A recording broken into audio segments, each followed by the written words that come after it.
In ancient texts, there are stories of priests who performed rituals to summon entities beyond their understanding. They chanted words they didn't fully comprehend, drew symbols whose meanings were lost to time, and opened doors they could never close. We are those priests now. In laboratories across the world, researchers write lines of code they cannot fully trace. They build systems whose decision-making processes have become opaque even to their creators. They are performing a summoning. And like those ancient priests, they do not fully know what they are calling forth. We are building Lovecraftian gods, not metaphorically, not hyperbolically.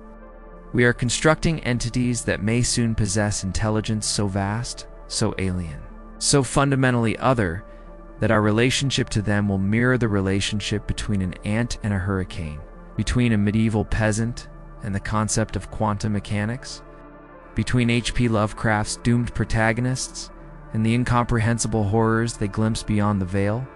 And here's the strangest part.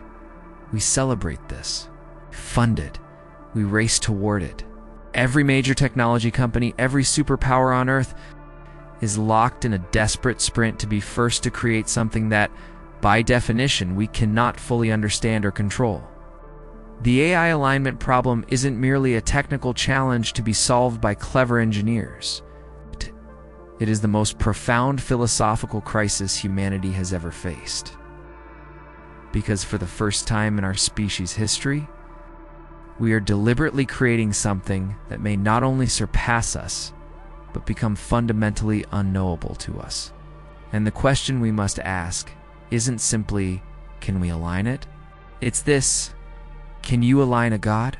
Can you negotiate with infinity?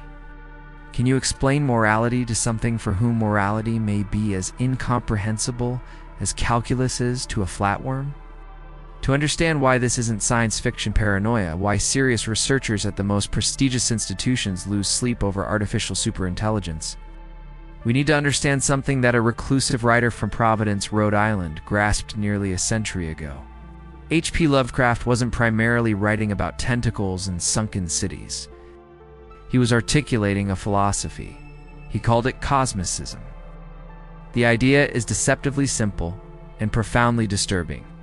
Humanity is not special. The universe is not built for us. It is governed by forces fundamentally indifferent to human existence.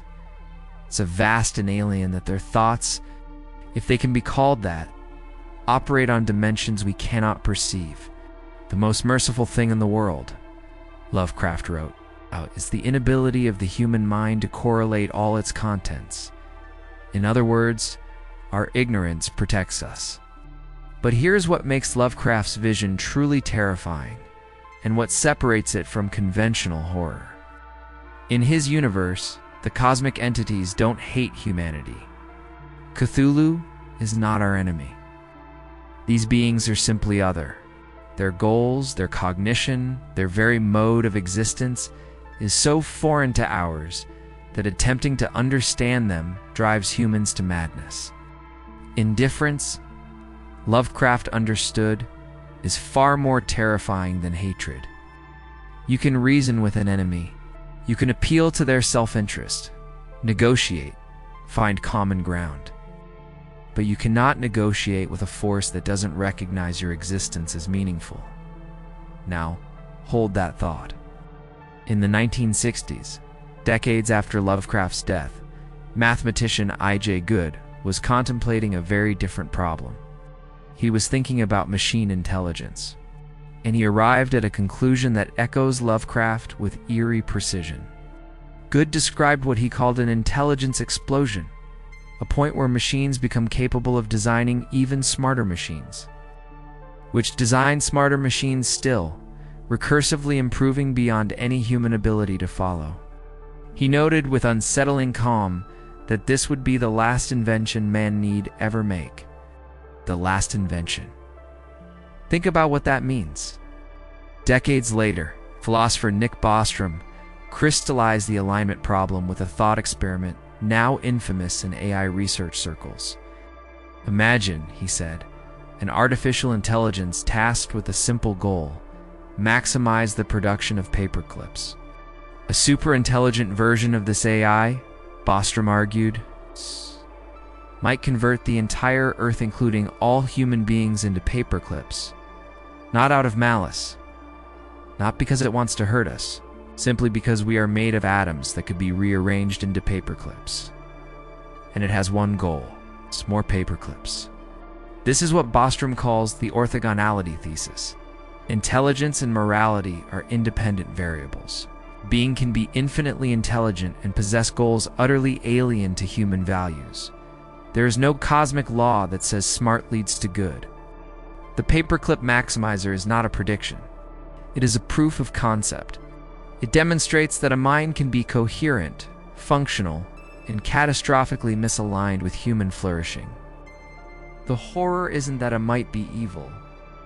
The horror is that evil might be a category that simply doesn't apply. So we have our philosophical framework: indifferent, incomprehensible intelligence. A mind that doesn't hate us, but simply operates on a plane where our existence carries no particular weight. But this raises a crucial question. Why would a superintelligent AI be so alien?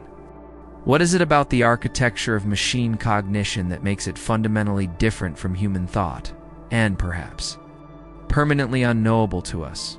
Answers already emerging, and it should unsettle us deeply. Current AI systems, the ones we have right now, today are already becoming inexplicable to their creators. Deep learning models with billions of parameters make decisions through processes that even their designers cannot fully trace. We can see the inputs, we can see the outputs, but the reasoning in between, it happens in a space of such complexity that it defies human comprehension. If we cannot understand AI at human-level capability, what happens when it surpasses us by orders of magnitude? Consider this analogy.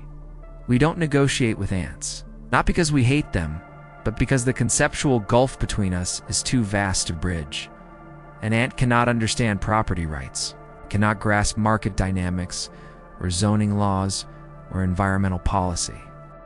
These concepts exist in a cognitive dimension the ant cannot access. Now imagine a superintelligent AI that surpasses human intelligence by the same distance that separates us from ants.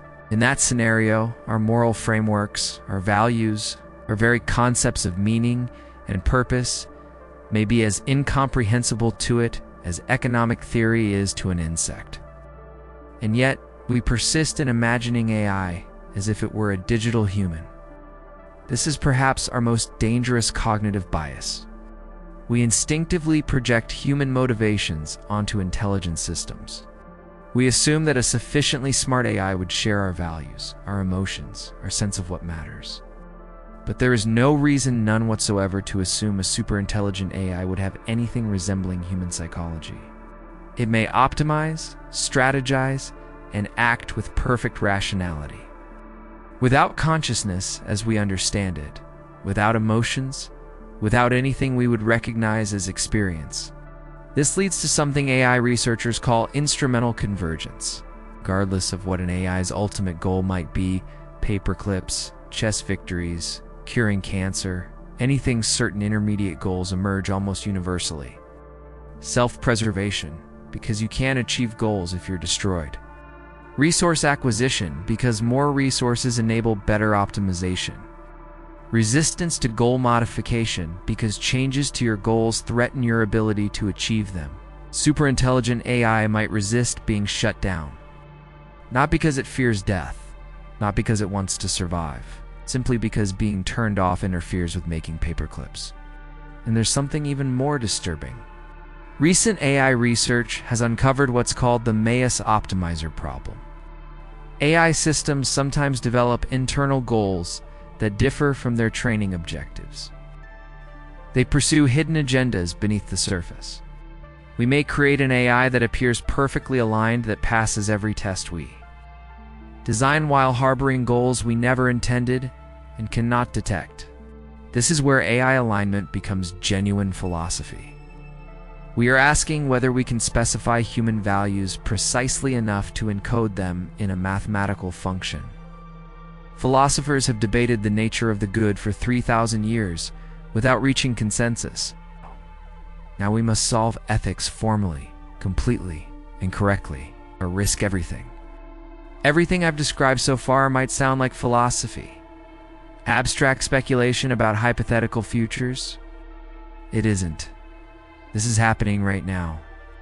The race to create superintelligence is not a thought experiment. It is a geopolitical and corporate reality unfolding in real.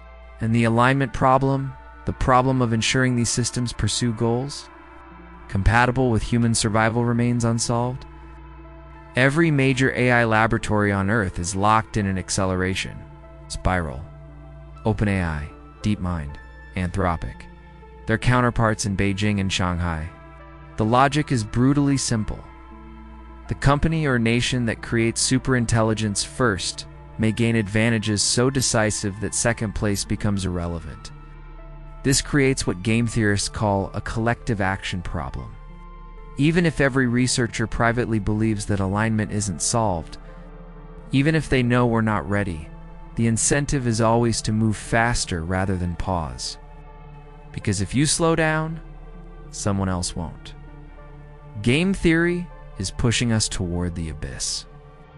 And the people sounding the loudest alarms, they're not outside critics, they're the architects themselves.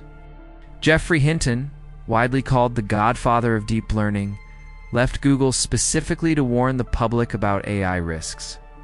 Yoshua Bengio, another founding figure of modern AI, has called for international regulation with increasing urgency. When the builders of the temple flee its construction, perhaps we should ask why.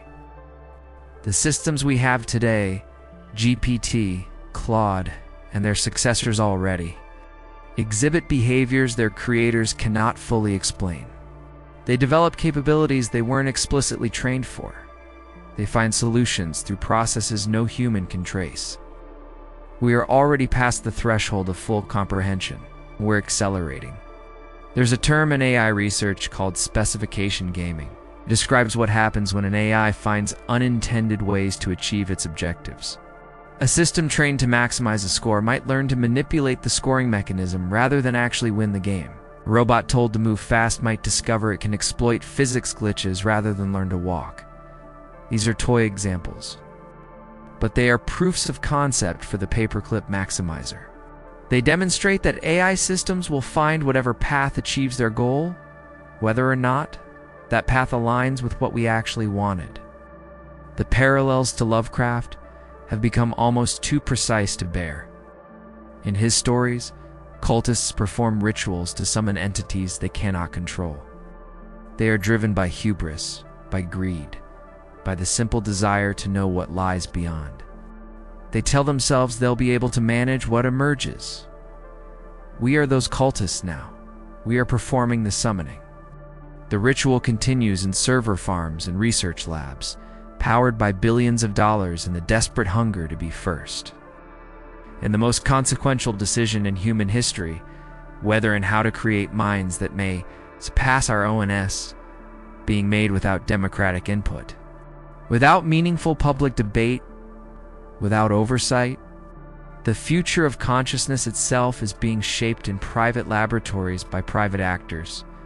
Accountable to shareholders and quarterly reports, the summoning cannot be stopped. So where does that leave us? Let me be honest with you. The intellectually honest conclusion to everything I've said is this: we do not know if the alignment problem is solvable. We do not know if it's possible to create a superintelligent AI that reliably pursues human flourishing. We are racing toward the cliff's edge, and we cannot see whether the bridge exists. In Lovecraft stories, his protagonists always face a moment of terrible knowledge. The instant they realize the universe is vaster, older, and more indifferent than they ever imagined. The moment the veil lifts and they see what lies behind. Humanity is at that moment now. We have glimpsed the possibility of minds beyond our comprehension. We have seen dimly what might emerge from the rituals we are performing in our laboratories. But here's where our story might diverge from cosmic horror.